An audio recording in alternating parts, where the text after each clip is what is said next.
Nicholas Rossi, trial day number 2. Officer James Thompson testifies and ends up reading a letter that Nicholas Rossi had written the department. This accuser saying that he arred her and filing disputes. He decided he was going to try to get her back and write a letter saying that she arred him and was abusive to him and just trying to turn the tables.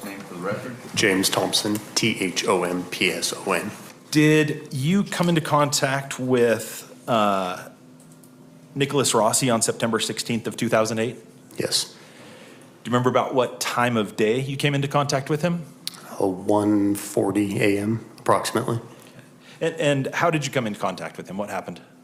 I don't recall the exact incident. However, reviewing my report, he had called and requested to make a report with an officer. And that call was assigned to me. Okay. And what did he want to talk about? He wanted to make a report that he had been raped by his girlfriend. Did he say anything about whether she had reported that him raping her? Yes. And do you remember the timing, like how recently she had reported him raping her? He stated that she had recently reported that he had sexually assaulted her, and therefore he wanted to make a report against her. Okay. Also for rape? Correct. Whose statement is this? This is Nicholas Rossi's voluntary witness statement. Please. I, Nicholas Rossi, hereby state that on 6 to 8 occasions of Orem, Utah, forcibly held me down and kissed me. She would wear lingerie, and I would prompt her to get off of me. I would articulate to her that she and I should not be doing this, yet she continued to do so, regardless of me saying that I did not want it. She would repeatedly insert my penis into her vagina, and she would say, "You like that, don't you?" She would scream and yell, "Yes, yes, give it to me." I would cooperate because I felt that she was being honest with me because she told me that she loved me, which turned out to be a lie. She would stay very late. She would stay over my house for 6 to 9 days. Next page. At a time, even though I repeatedly asked her to leave. For a time, we did have consensual sex, and she acknowledged that she wanted to have my children, and she wanted to be married to me. She was verbally and emotionally abusive to me, taking money and belongings from my person, such as an iPhone, an iPod, and my computer. She then told me that I owed her money for the time and gas I wasted her, amounting to $300. She would have her friend Lysander call me and threaten me that I would have all of my limbs ripped off and be thrown into a river while she laughed in the background,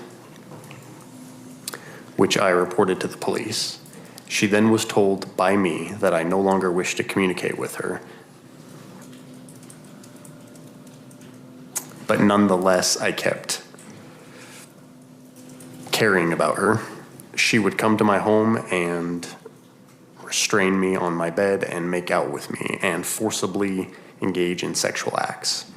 She later advised me that the only reason she was sleeping with me was because she hoped to get her money back. I felt that she broke my trust and didn't help me with what she said she would help me with. My emotions, she violated my body, she hurt me emotionally, and she sexually assaulted me, which she has admitted to in phone and instant messaging conversations. Okay. Signed, N.E. Rossi.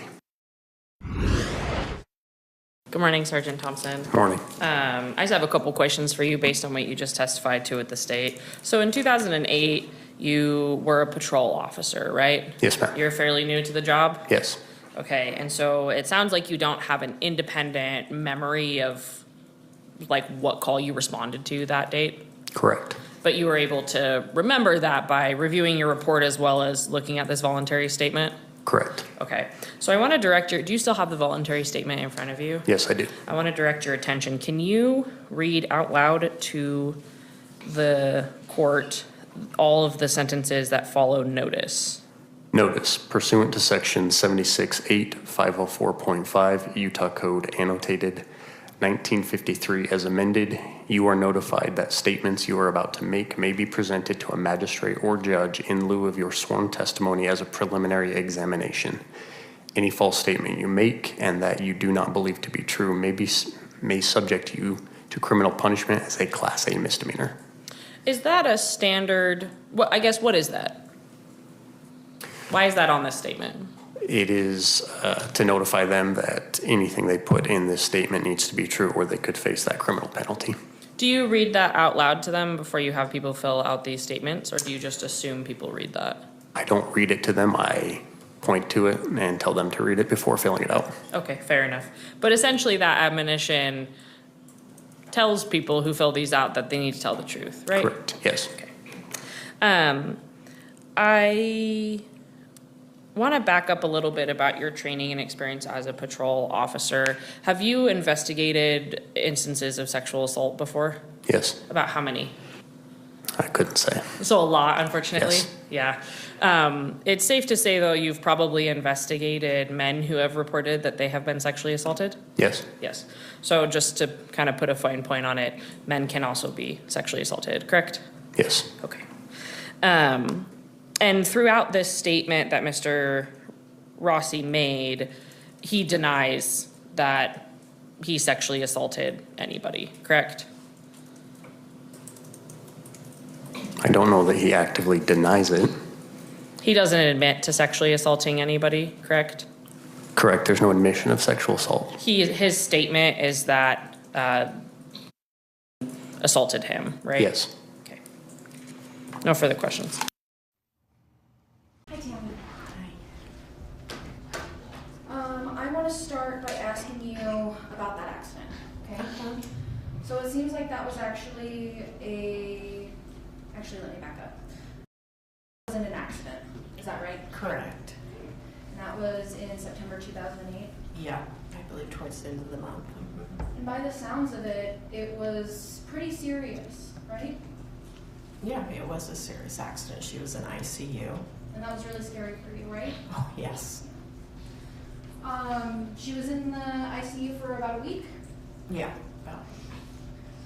And the way you remember it, the TBI was about the same time she met Nick. It would have been, yeah, probably a couple months after that, yeah. A couple months after? Well, she met him in November. As far as I know, it was in November. You took FMLA, Yes. and you said she had a lot of issues with vertigo and dizziness. She did. Did you notice any changes in her memory? At the hospital, there was some changes in her memory because she kept asking kind of like where she was a couple of times and different things like that. But after that, I didn't see a lot of changes in her memory. Okay. You said she was more anxious. Yes. Was she more emotional? Yes. Did her mood fluctuate more? I guess it could have. Depending on what it was, but yeah. Was she more easily frustrated than you've noticed in the past? Not really frustrated, just more anxious. Just kind of things would get to her a little bit easy. Like I said, being in a crowd of people or something like that. Now I want to talk to you about, it was 3, right? The 3 times that you met Nick? Yes. Well, yeah. The one time I didn't see him though when he came to our house. The one late at night? The one late at night, Okay, yes. we'll get to that one in a minute. Okay. So you met him the first time, it's at Thanksgiving dinner. Yes. That's kind of a serious introduction, no? Well, she just asked if she could bring a friend, so And he's meeting the whole family? yes. The second time is that time late at night, right? Yes. Late enough that you're in bed, Mm-hmm. and there's a situation going on with roommates. Yes. He asks to stay the night. I would assuming that's why he came to our house. He wanted to stay the night. And Joe says no. Yes. And that was kind of weird, right?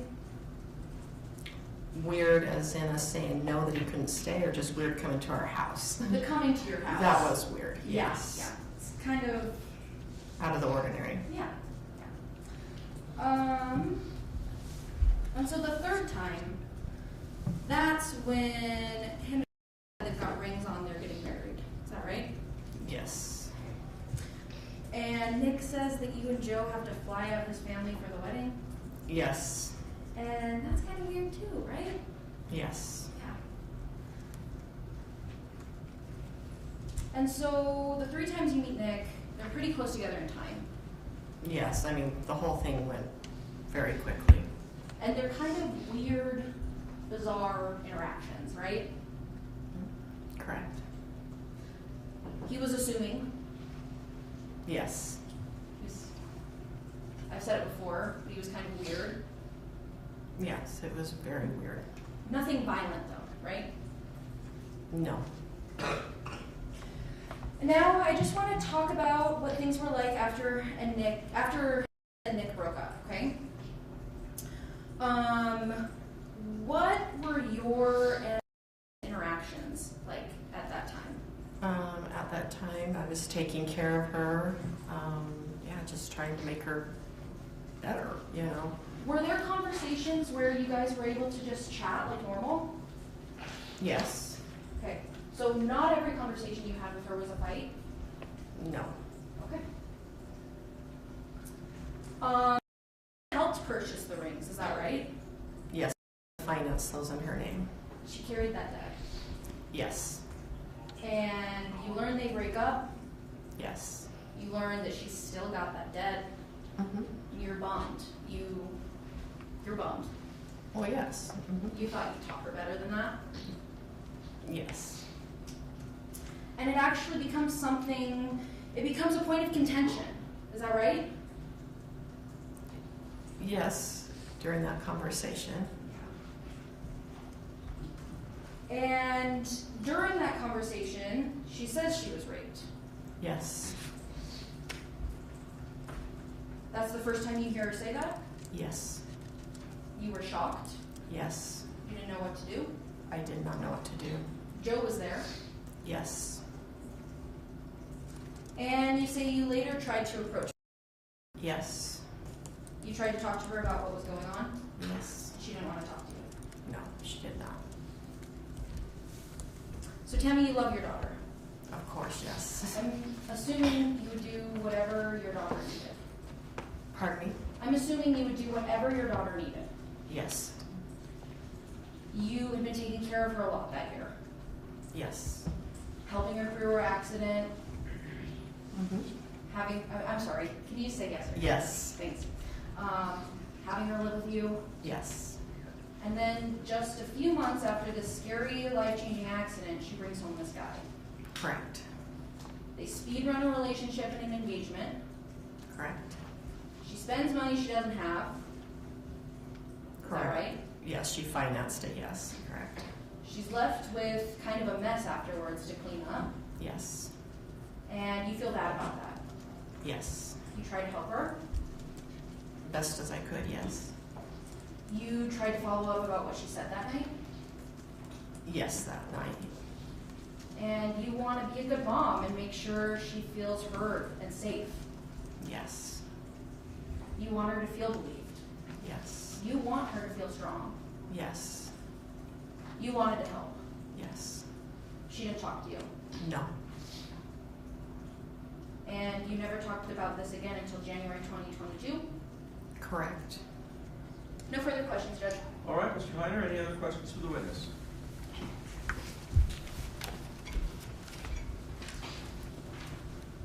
On cross-examination, you were asked about whether or not in your interactions with Mr. Rossi, whether you'd ever seen him be violent. Do you recall that question? Yes. To be fair, you'd met him 3 times. Yes. You have no idea whether or not he had any violent tendencies, did you? No, I didn't. No. Come back to that. I'll keep going. In September 2008, was 24 years old. She was working at a bank, and she loved to dance. Modern dance, ballet, those sorts of dance. Then she got in an accident on a motor scooter that sent her to the ICU, to the intensive care unit. A couple months later, in early November of 2008, she was recovering from her accident. She was ready to start dating again. She met Nicholas Rossi online, and he made a good impression on her.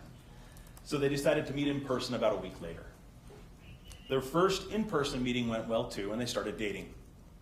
Nick seemed nice, educated, and smart. Very quickly, he started pressuring her to marry him. She wasn't sure, but he was very charming. And within 2 weeks after they met in person, they were engaged. They were at the mall and they stopped by a jewelry store, and he pressured her into buying the two of them engagement rings, with her being the one responsible for paying for the rings under the credit application they filled out that day. Once they were engaged, Nick started acting differently. He pressured her into lending him over $1,000. He always wanted to be the center of attention, and he became controlling. He always demanded to be the one to drive, even when they were in her car. And he insisted on being the one to make decisions, and he criticized the things she would wear. He criticized her clothing. A couple weeks after they got engaged, she had enough. She told him that she was done with the relationship. She took off her engagement ring and she threw it in her purse. They were at the mall again, and she went to the parking garage to get in her car. Instead of accepting the end of their relationship, he followed her, and when she locked herself in her car, he stood in the way of her getting out of the parking spot. And he yelled at her, and he hit her car with his hand. She was frightened, and she finally gave up, and she let him get in the car. She drove him to his house to drop him off and leave. When they got there, he refused to get out of her car. He threatened her, and he kept yelling at her for nearly an hour. Finally, he calmed down and asked her to go inside to talk. She agreed, but once inside, she told him again that their relationship was not going to work out. He got angry again. He pushed her down on the bed. He got on top of her, and he held her down. He pulled down her pants and underwear, and while she lay there terrified, as soon as he was finished, she put her clothes on and she left. She told her parents that Nick had raped her, but they didn't do anything. So she gave up. You'll hear from her that she changed her phone number, but Nicholas kept emailing her. She also filed a small claims lawsuit, like a small claims suit, to get him to pay her back for the ring that he kept, that she had paid for. But he threatened her, and she just ignored his emails after that, and she never spoke to him again, and she moved on with her life. A long time has passed. She never forgot what he did to her during their month-long relationship. We ask you to pay close attention to the details she remembers from their relationship, and from the night that she ended their relationship, and he reacted in anger. A long time has passed, but there's still evidence from that time that supports her memory of what happened. You'll see the credit application from when they bought their engagement rings. You'll see an online post from Nick that she saw at the beginning of their relationship. You'll see the phone records where she changed her number shortly after he sexually assaulted her. And you'll hear that he was able to help Detective Coates find the house where it happened, and you'll see pictures of that house. You'll hear from his mother, who remembers Thanksgiving dinner with Nick, and also remembers when she told her father that Nick had raped her. You'll also hear that she remembers that his father said something insulting when he told them, so nothing happened at that time. You'll hear from Dr. Ken Roach, a clinical mental health counselor, that delayed reporting of sexual assault is common. And you'll hear testimony from him about some of the factors that can contribute to a delayed report. He'll also tell you that people who are sexually abused react in a number of different ways, and that there's no one way that someone who is sexually abused is supposed to act. You'll hear from Eric Seletstua, who was Nick's roommate back in 2008 at the apartment where Nick lived for the first couple of weeks that he and Nick were dating. Eric hasn't seen her since just seeing her in passing in the apartment, but he does vaguely remember Nick introducing her to him. And he'll tell you about when Nick got the tattoo that saw on Nick's arm. He also remembers things about Nick that he remembers too, like where Nick said he worked. You'll hear from who also briefly dated Nicholas Rossi in 2008, a few months before. Now, the purposes for which you'll be able to consider testimony are very limited, and the judge will explain those limits to you when she testifies. But while she testifies, we'll ask you to consider the similarities between what she describes and what testified. Nicholas Rossi later changed his name to Nicholas Alahverdian, and that's the name that you'll hear the attorneys and the judge use for him throughout the trial, Nicholas Alahverdian. You'll hear and the other witnesses who knew him as Nicholas Rossi call him Nicholas or Nick Rossi. You'll also hear from Detective Derek Coates. He located Nicholas Alahverdian, who was Nicholas Rossi, in Bristol, England in 2021. He wasn't going by Nicholas Rossi or by Nicholas Alahverdian, but he was calling himself Arthur Knight. He followed up on, so Detective Coates followed up on what she told him, and he compiled the evidence that she located. You'll hear that when charges were filed in this case in July of 2022, and the defendant was returned to Utah for this case, he denied being Nicholas Rossi and denied being Nicholas Alahverdian. You'll hear from Detective Coates and from Prosecutor Tamara Vasquez that he spoke in a British accent, that he claimed this case had nothing to do with him, and insisted that he was Arthur Knight instead of Nicholas Rossi. Finally, in October of 2024, he admitted under oath that he was Nicholas Rossi and Nicholas Alahverdian, as the judge told you in the stipulation. You won't hear evidence that he is Nicholas Rossi, not Arthur Knight, because he has agreed that, and so that's not an issue in this case today. Please listen carefully to the evidence throughout the trial. At the end of the evidence, the state will ask you to consider the testimony of the witnesses, to consider the circumstances of the relationship with Nick, and the things that support her memories of what happened. And we will ask you to find the defendant, Nicholas Alahverdian, guilty of rape. Thank you. Thank you, Mr. Simmons. Nicholas Rossi decided not to testify, and at the end of day number 2, the jury is in deliberations. So after going through day number 2, I'm going to be doing a live video later. We are going to watch interviews with his stepdad and get to hear all of these stories about who Nicholas was before all of this happened and now currently. So we get a big picture of who he was, how family and friends viewed him, and how they look at him now. And it's not in a good light, if I do say so myself.